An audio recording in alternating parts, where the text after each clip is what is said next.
আসসালামু আলাইকুম। দোয়া করি সবাই ভালো থাকুন।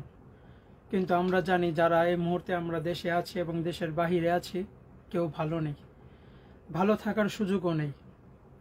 যেদিকে যাবেন শুধু সমস্যা আর সমস্যা। ডানে তাকাবেন সমস্যা, বামে তাকাবেন সমস্যা, পিছনে তাকাবেন সমস্যা, সামনে তাকাবেন সমস্যা। এই সমস্যা আমাদেরকে যেন চারপাশ দিয়ে ঘিরে রেখেছে। বর্তমান সময়ে দেশের যে পরিস্থিতি, স্বাভাবিক থাকাটা অসম্ভব। ক্যাপশন দেখে হয়তো বা আপনারা অনেকেই বুঝে গেছেন যে কোন বিষয়টি নিয়ে কথা বলতে চাচ্ছি, কিন্তু তার সাথে আরও অনেক বিষয় জড়িত আছে, যে বিষয়গুলোকে নজরে নিয়ে আসা খুব জরুরি। তাই আশা করি মনোযোগ দিয়ে কথাগুলো শুনবেন। ধর্ষণ এমন একটা খারাপ কাজ, যে খারাপ কাজ শুধু যার সাথে ঘটে শুধু তার ক্ষতি করে না, তার পরিবার, তার আত্মীয় স্বজন, সবার জীবনকে একেবারে নেস্তনাবুদ করে দেয়। ঠিক একইভাবে যে ব্যক্তি ধর্ষণ করে তার পরিবারটাও ক্ষতিগ্রস্ত হয়। কিন্তু দেখা যায় সবচেয়ে বেশি ক্ষতিগ্রস্ত হয় যার সাথে ঘটনাটুকু ঘটে। কিভাবে? তারা কখনো সম্মানের সহিত চলাফেরা করতে পারে না, প্রতিবেশীদের সাথে কখনো ভালোভাবে মিশতে পারে না। কারণ কেন? সবাই তাদেরকে খুব ছোট করে দেখে, সবাই তাদেরকে অপরাধীর চোখে দেখে। কিন্তু তারা তো অপরাধ করেনি, তারা তো একটা ভুক্তভোগী। তারা তো তাদের সাথে তো নিজে অপরাধ হয়েছে, কিন্তু তারা তো সেই ফলাফল তো পাচ্ছে না। আমাদের দেশটা এখন এমন একটা অবস্থানে দাঁড়িয়ে আছে যেখানে শুধু সমস্যা আর সমস্যা। তবে কিছু চিন্তার পরিবর্তন দরকার, তাহলে হয়তোবা কিছু সৌন্দর্য আবারও ফিরে আসবে। সেটা কি হতে পারে? এই বিষয়গুলো নিয়েই কিছু কথা বলব। সামাজিক চিন্তার নিরাপত্তা নিশ্চিত করা, সেটা কি রকম হতে পারে? যার সাথে ঘটনাটা ঘটে তার নিরাপত্তা নিশ্চিত করা এবং সামাজিক চিন্তা ঠিক করা।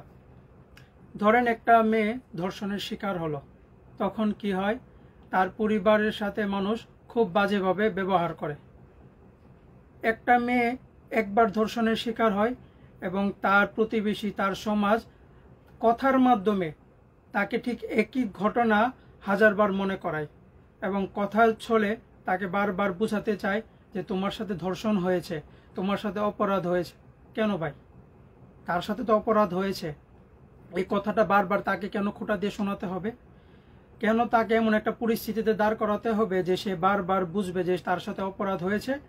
সে সমাজের আর 4-5টা মানুষের মতো না, সে সমাজের আর 4-5টা মানুষের মতো চলাফেরা করতে পারবে না, তাকে ঘরবন্দি হয়ে থাকতে হবে। এরকমটা কেন? অথচ এই কাজটা হওয়া দরকার ছিল যে এই ঘটনা ঘটিয়েছে তাদের সাথে, কিন্তু তারা ঠিকই সমাজে দিব্যি বুক ফুলিয়ে চলাফেরা করে। তারপর আরও আসা যায় যে তাদের শাস্তি কি হতে পারে। যদিও এই অপরাধের বিভিন্ন দেশে বিভিন্ন ধরনের শাস্তি হয়, যেমন কিছু কিছু জায়গায় হয়তো বা মৃত্যুদণ্ড দেওয়া হয়, কিছু কিছু জায়গায় যাবজ্জীবন দেওয়া হয়, এবং কিছু কিছু জায়গাতে তাদের যে যৌনশক্তি সেটাকে একেবারে শেষ করে দেওয়া হয়, যে সারাটা জীবন তারা একেবারে পঙ্গু হয়ে থাকবে। তো সমাজ এবং আমাদের রাষ্ট্র তাদেরকে কি শাস্তি দিবে সেটা অনেক পরের বিষয়। আগে যেটা নিশ্চিত করতে হবে সেটা হচ্ছে অপরাধীকে পাকড়াও করা এবং তাকে শাস্তির আওতায় নিয়ে আসা। কারণ আমরা প্রায় দেখি যে বেশিরভাগ অপরাধীকেই শাস্তির আওতায় নিয়ে আসা হয় না, এবং তার অনেক কারণ থাকে। এর মধ্যে বেশিরভাগ যে কারণগুলা ঘটে সেটার জন্য আমরা সবাই দায়ী। যেমন আমরা হয়তোবা দেখি আমাদের চারপাশে এরকম অনেক ঘটনা ঘটে যে ছোট বাচ্চারা ধর্ষণের শিকার হয়। তখন আমরা কি করি? আমরা কখনো বিচার চাইতে যাই না। বিচার চাইতে কিভাবে যাব? উপায় তো নেই, কারণ এই মেয়েটার পরবর্তীতে বিয়ে হতে সমস্যা হয়, এই মেয়েটাকে আরও অসংখ্য নানা ধরনের সমস্যার সম্মুখীন হতে হয়।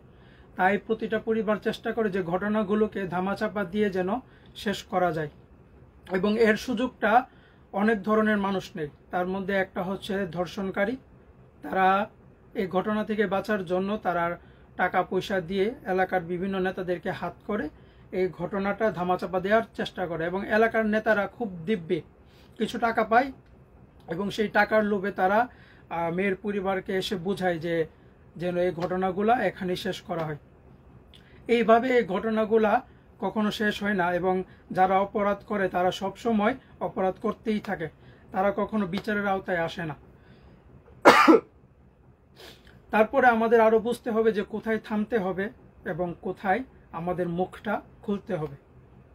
যদি কোনো মেয়ে ধর্ষণের শিকার হয়, তার বেলায় মুখ বন্ধ করতে হবে। কোনোভাবেই কখনো তার সামনে বা তার পরিবারের কারোর সামনে এই বিষয়ে কথা বলা যাবে না যে তার সাথে এই ঘটনাটা ঘটেছে। একবারে ভুলে যেতে হবে যে এরকম কিছু ঘটেছিল। আর যারা এই কাজটা করেছে তাদের সামনে এবং তাদের পরিবারকে বারবার এই জিনিসটা বলতে হবে যে তোমার পরিবারের এই কাজটা করেছে, যাতে সমাজে একটা ভয় তৈরি হয়, যাতে সমাজে আর কেউ এই অপরাধ করার আগে অন্তত পক্ষে দুইবার চিন্তা করে যে না, এই ঘটনাটা ঘটলে এরকম কিছু হতে পারে। তারপর আরও কি সমস্যা হয়, যদি কোনো মেয়ে এই ঘটনার শিকার হয়, তার বিয়ে হয় না সহজে, এবং তা তো 100% গ্যারান্টি যে তার এলাকায় কখনো তার বিয়ে হয় না, তাকে অনেক দূরে বিয়ে দিতে হয়, এবং তাও লুকিয়ে লুকিয়ে। এটা কার জন্য? আপনারা কি মনে করেন যে ধর্ষণকারীর জন্য এই কাজটা করা হয়? কখনো না। সমাজে আর 4-5টা মানুষের জন্য এই কাজটা হয়, যেমন এখানে আমি, আপনি সহ সবাই জড়িত।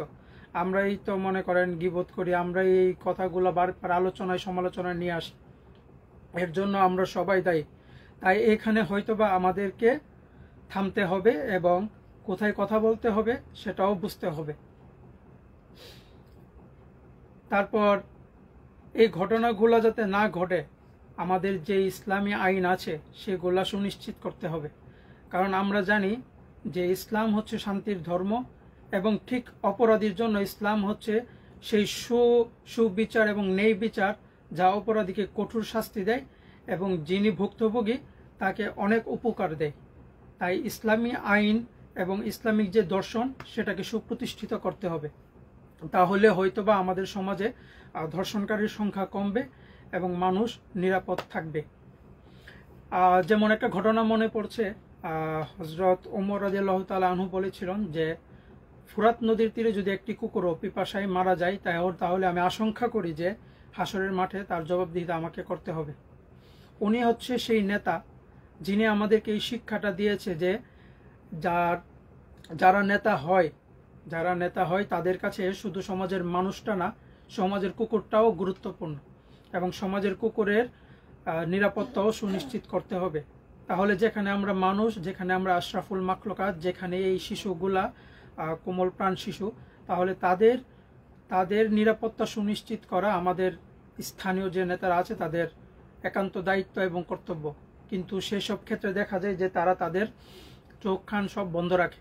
হ্যাঁ, তারপর আরেকটা ঘটনা মনে পড়ছে যে হযরত ওমর রাদিয়াল্লাহু তাআলা আনহুর শাসনামলে যখন খেলাফতের সময় ছিল ওনার, তখন উনি শিশুদের এবং বৃদ্ধদের ভাতা নিশ্চিত করেছিল, তাদেরকে ভাতা দেয়া হতো। তাহলে বোঝা যায় যে শিশুরা এবং বৃদ্ধরা, বিশেষ করে শিশুরা আমাদের ইসলাম ধর্মের জন্য এবং আমাদের সমাজের জন্য কতটা গুরুত্বপূর্ণ। তাই তাদের সাথে যেন কোনো প্রকার অপরাধ না হয়, তারা যেন সব সময় নিরাপদ থাকে এবং প্রতিটা মানুষ যেন সমাজে নিরাপদ থাকে, সেটা সুনিশ্চিত করা আপনার, আমার, এলাকার সবার দায়িত্ব। আমরা যদি এই দায়িত্ব পালন না করতে পারি, তাহলে আগে পরে আমাদের সবাইকে ভুগতে হবে। তারপর আরেকটা বিষয়ে আসি, সেটা হচ্ছে যে বর্তমান সময়ে শুধু দেশে থাকা মানুষরা নয়, বিদেশে থাকা যারা আছে তারাও কিন্তু একইভাবে এই সমস্যায় ভুগছে, এবং তারাও প্রায় দুশ্চিন্তায় থাকে নিজের এলাকা, নিজের দেশ, নিজের পরিবার, নিজের সন্তানদেরকে নিয়ে। তো তারা কি করবে? তাদের উপায়টা কি? তারা কি বিদেশ ছেড়ে, ইনকাম ছেড়ে দেশে চলে আসবে? এটা কি সমাধান হতে পারে? সমাধান হতে পারে না। তাই যেটা আসল সমাধান সেটা সুনিশ্চিত করতে হবে। আপনারা প্রায় দেখবেন যে আমাদের আশেপাশে যখন কখনো ধর্ষণের ঘটনা ঘটে, তখন আমাদের মতো সাধারণ যারা আছে এবং যারা শিক্ষার্থী আছে এবং যারা সাধারণ মানুষ, তারা আন্দোলন করে, তারা মানববন্ধন করে, তারা বিচারের চায়, তারা ন্যায় বিচারের আশা করে। কিন্তু কখনো কি দেখেছেন যে কোনো বড় ক্ষমতাসীন দলের নেতারা যারা আন্দোলনে নামবে? হয়তোবা তারা আসবে, তারা মানববন্ধন করবে, বা তারা যারা ধর্ষণ করেছে তাদের পরিবারের কাছে যাবে, তাদেরকে পাকড়াও করবে, তাদেরকে বিচারের আওতায় আনবে। কখনো তারা করে না, তখন তারা সুবিধা নেয়। তো এই সব সুবিধা যারা নেয় তাদেরকেও চিহ্নিত করতে হবে এবং তাদেরকেও বয়কট করতে হবে। যেখানে বয়কট করার সেখানে বয়কট করুন, আর যেখানে বয়কট করা আপনার সাধ্যে নেই সেখানে মুখ বন্ধ রাখুন। কোথায় কি করতে হবে সেটা জানাটাই এখন সবচেয়ে বেশি গুরুত্বপূর্ণ আমাদের জন্য। তাই সবার কাছে আহ্বান থাকবে, চিন্তা করুন কোনটা ভালো এবং সেই চিন্তা অনুযায়ী কাজ করুন। দোয়া করবেন, আল্লাহ তাআলার কাছে দোয়া করি সবাই ভালো থাকুক এবং দেশটা সুন্দর হয়ে যাক, দেশটা শান্তির হয়ে যাক। আসসালামু আলাইকুম ওয়া রাহমাতুল্লাহি ওয়া বারাকাতুহু।